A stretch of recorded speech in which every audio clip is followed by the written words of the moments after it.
Hi everyone, if you've watched any of my Fujifilm videos before, you'll know that I love a custom film recipe. And I remember when I first got my X-T50, I was going through the Fujifilm manual trying to figure out how to actually load a custom film sim.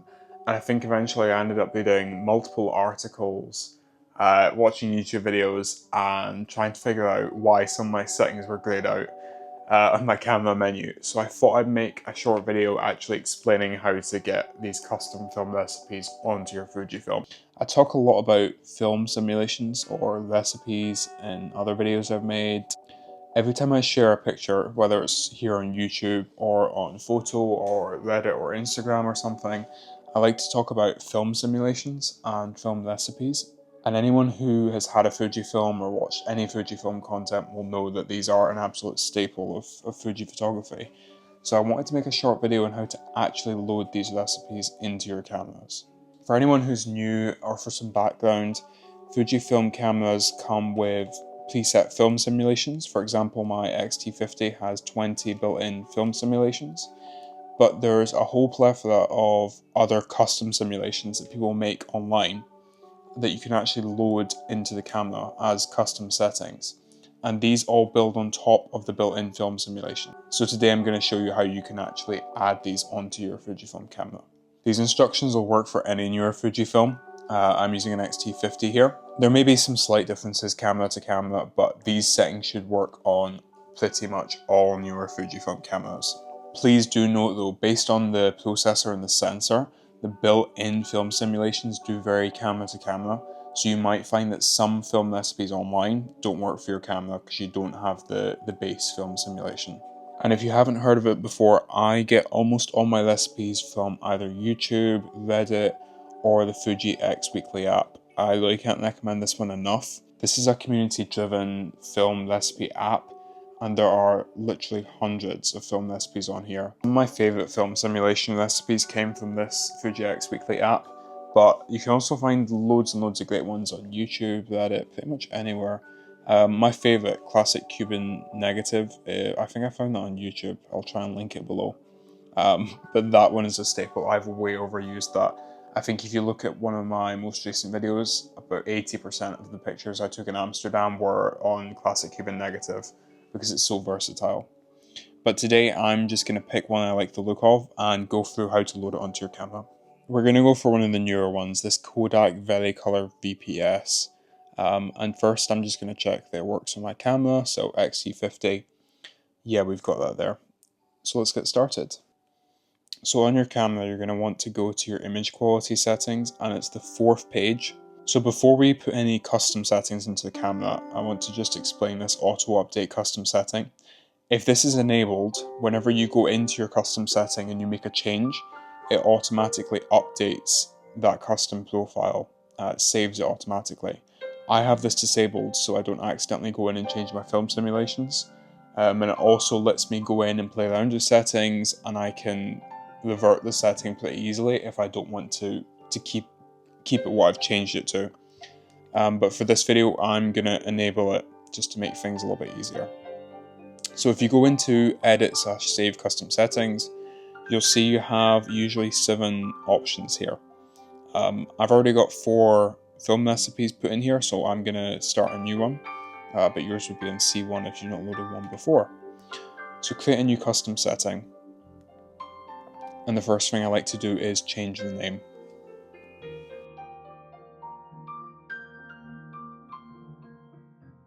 Okay, and when you put the name in, make sure you hit set and not back, because I do that all the time by accident. Okay, once you set your name, you can go into edit. And now this is essentially every setting in the camera, but as a new custom profile. So you can change pretty much anything in here, but we're just going to focus on the image quality settings because that's what's going to make our film recipe up. It's also worth noting that all the settings here are based on your settings from when you created the profile. So I would recommend actually setting up the camera first and getting it tuned to how you like it before you go ahead and start putting any custom film simulations on. So I'm going to leave image size, image quality, raw recording, all these things the same.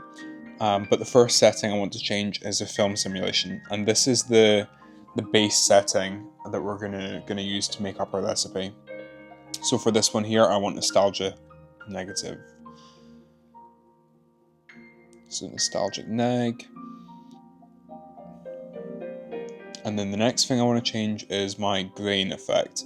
So for your grain effect, you've got strong, weak, or off, and then you have small or large. So for this one here, it's calling for strong, large, so I'll just set it to strong, set it to large, and that's grain effect done.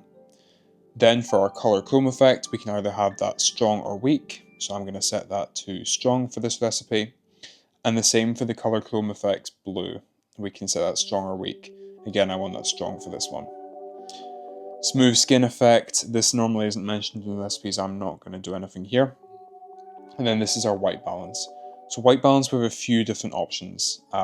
Most recipes will call for it being set to either auto white balance or a specific temperature. So if it mentions temperature, you can go down and you can change your color temperature there with the Kelvin symbol, or for auto, you can go up to your white balance auto and then you can tune it further.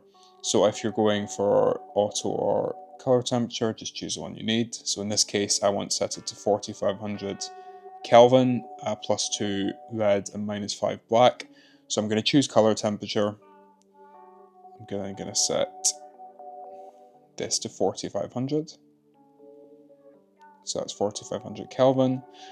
And then we get this color selector here. So your red is left to right, and then your blue is top to bottom. So I want 2 red, so 2 to the right, and then I want -5 blue, so -5 down, and then OK to set. Then for dynamic range, we want to choose our dynamic range. So this recipe calls for DR 400%, so I'll set that there. And then derange priority, this recipe doesn't call to change that. So our tone curve, this is where our shadow and our highlights are. So most recipes will say highlight and shadow changes. This was within our tone curve. So go to tone curve, we've got our highlights on the left and our shadows on the right. So I want -1 for my highlight and I want +2 for my shadow. And then OK to set. Then for color, I want that to be +3. Sharpness, I want -1. Noise reduction / high ISO noise reduction, I want that set to -4. Clarity to -2. I'm going to leave long exposure noise reduction on. I normally leave it on if this recipe doesn't call for changing it. Lens modulation optimizer and color space leave it the same with pixel mapping. And that brings us to the end of the image quality settings. If you want to, you can change any other setting. If for some reason you want the camera to behave differently when you've got a certain film recipe on, you can do that. But I always just leave them as I have set up when I'm using the camera normally without a film recipe. And then I can go back to exit. And if you have auto update disabled, you would then hit save the changes, but I have enabled it for this video. A lot of recipes will also then have an ISO and an exposure compensation set there. You would just need to set that with the top dial on the camera every time you shoot a picture. So you've now loaded your first film simulation. So let's go on to how to use the film sims. To use a film simulation, the camera has to be in manual mode. If it's in auto, a lot of those values you've just changed before will be set to the automatic value. When the camera's in full auto, it's not going to let you change those values. So your recipes are only going to work when you're in manual. If you set it to a recipe while you're in auto, it's just going to set those values back and you're just going to get a pretty standard picture with none of those settings you changed saved. So if your camera's in auto, set it to manual. You can open up your quick menu, which for me is this button here. And then by default, the first option is your program, your custom setting. So we go to our custom setting there, and then I'm going to use my front dial to change that. And that's just cycling through my custom settings, my film recipes. So go to the new one I've loaded, which is Kodak Vari-Color VPS. Set that there. Then if the recipe calls for it, you might want to set your ISO to the specific values mentioned, and your exposure compensation up and down as well. And congratulations, you've set up your first film simulation on your Fujifilm camera. Hopefully this helped a few people figure out how to load those custom film recipes onto their Fujifilm cameras. I would also like to make another video about a lot of the film sims I've used, because I've played with quite a few of them. I change them quite regularly, but I always seem to come back to the same 3 or 4. So if you'd like to see the ones that I have in regular rotation, please leave a comment below. Thanks.